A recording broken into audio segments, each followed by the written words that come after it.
There are certain things in your life and in my life, if you thought about it for a couple minutes, that are really valuable to you, but they're not necessarily valuable to anybody else. It could be something your grandma gave you.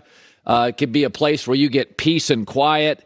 San Francisco is a unique place in America. I believe they have two assets that are much more valuable to them than to anybody else. I'm not saying they don't have a market, but Draymond Green to the Warriors and Jimmy Garoppolo to the Niners, I don't think people outside of San Francisco understand how valuable both are as catalysts. Let's talk about Garoppolo. He works for this offense. He's now 7-0 against the Rams and Sean McVay in the regular season.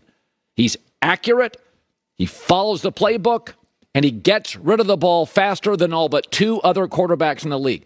Kyler Murray is more talented. Russell Wilson's more talented. I don't think either would fit in this offense as well as Jimmy Garoppolo. Got a big ego at quarterback?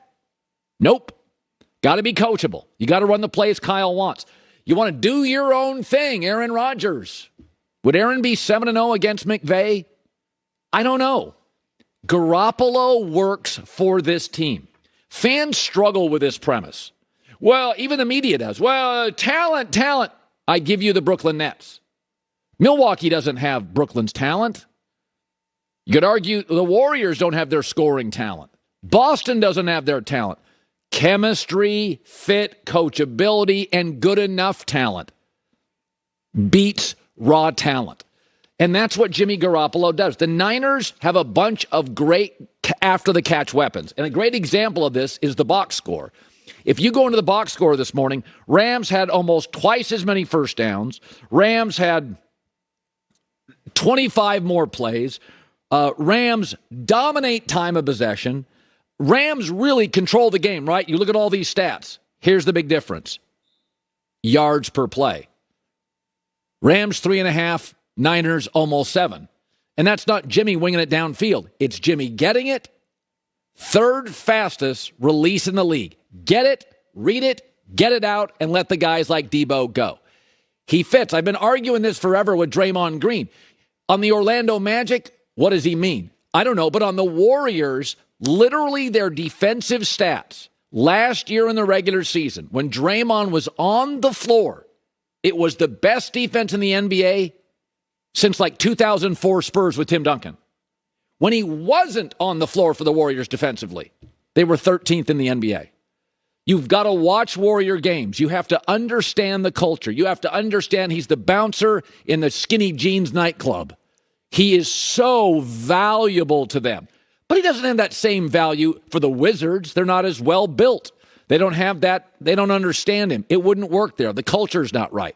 That's Garoppolo. What is his market? He doesn't have one. What GM's going to spend $25 million on a guy that has, tenuous physical availability? He's not worth that much. He's not going to carry a franchise. They're not looking for that. Kyle Shanahan made Matt Schaub a Pro Bowler and Matt Ryan an MVP. They followed direction. And Garoppolo and the Niners fit because they're not a delicate team. They're not a pretty team. They're not a finesse team. They'll hit you in the mouth. They're a little clunky. They're not a fine work of art. And either is Garoppolo. And the other thing here is you're kind of trapped with Jimmy, although I wouldn't use the word trap because I think he's better than everybody else tends to think he is. But because you gave up 3 first-round picks for Trey Lance, you can't give up on him because he got hurt. You got to try that exercise again. But what if it doesn't work? You got to keep Jimmy G around because he's the only proven winner in this city with this coach over the last 3 years. You can't bail on him, and he doesn't have much of a market outside of it.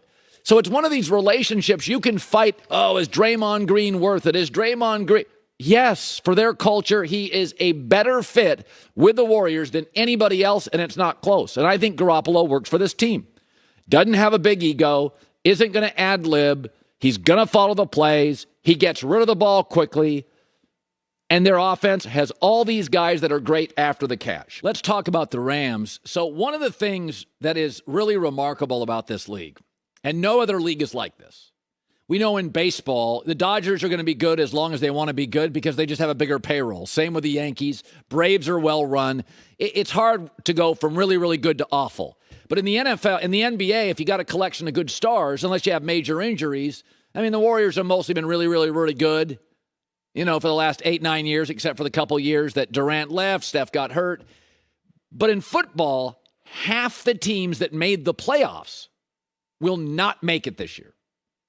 The Super Bowl loser this year at Cincinnati generally falls off the edge. It's fascinating in the NFL. It's why it's so much fun. Look at the LA Rams. You can blame McVay and you can blame Matt Stafford this morning. But now the pressure's on the front office. Les Snead, the GM. A couple years ago, they drafted with their number 2 pick, Tutu Atwell, to be an over-the-top receiver. He's a bust.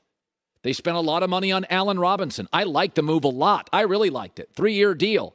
He can't get open. Now, due to a Van Jefferson injury, they are a 1 wide receiver receiving core. The tight end Tyler Higbee and Cooper Kupp had 33 targets last night. So until Van Jefferson comes back, it's basically Cooper Kupp, a tight end, and that's it.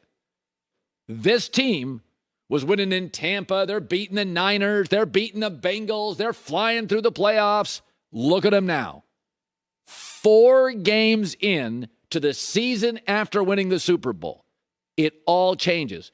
Just think of these 2 little moves. Just these 2 moves. Von Miller leaves and Andrew Whitworth retires. They lose their best pass rusher and their best pass protector. And statistically this morning, the Rams have the worst sack differential in the league. 4 games after winning the Super Bowl. Harassing Burrow, Brady, Garoppolo, the NFL last year. 2 players. 1 retires, 1 leaves for a better contract. They have the worst sack differential in the league. And because of 1 Van Jefferson injury and a free agent move that hasn't worked yet, they have 1 wide receiver. I mean, offensively, think about this. In the NFC, Eagles' defensive front's great. Tampa's defensive front's great. Niners' defensive front, great. Seattle's now getting after it. Green Bay gets after it. Look at all these teams in the NFC. A lot of good pass rushes. Rams can't protect the quarterback. And Matt Stafford's not a real mover. I mean, we're 4 weeks into the new season. And you look at the Rams and you're like, this team's not a Super Bowl team. I'm not sure that team's a playoff team. They can't protect their quarterback. They can't get to the quarterback. And they have a 1 wide receiver receiving core. So it is, this is why the league is great. There's no guarantee. In college football, didn't we all predict before the season, Bama, Ohio State, Georgia will be the top 3 teams? College basketball last year, hey, shocker, Kansas won. I mean, in tennis, if somebody's great early, they're great for 20 years. In baseball, the Dodgers have so much money, they're going to be viable. But in the NFL, I mean, the Rams were just cutting through people. And now, can't pass block, can't get after their quarterback. 1 receiver you can count on. Wow. Yeah, that one is, I thought Allen Robinson, and for the record, he's only 29, so he played for the Jags, then the Bears. And I always defend Allen Robinson saying, well, what are the quarterbacks he's played with? He'll be great with the Rams. Stafford's not looking at him. He's not separating. I think he's talented, but it doesn't look dynamic. So can they get that thing figured out? Is it solvable? Van Jefferson helps down the field. Do you go after OBJ? It is, they're in a tough spot. Garoppolo now, regular season, 7-0 against McVay and the Rams. Say that out loud. Hi, everybody. Thanks for watching. Subscribe here to get the latest from the show. Also, be sure to check out more of the best clips from The Herd or go watch a few segments from other shows on FS1.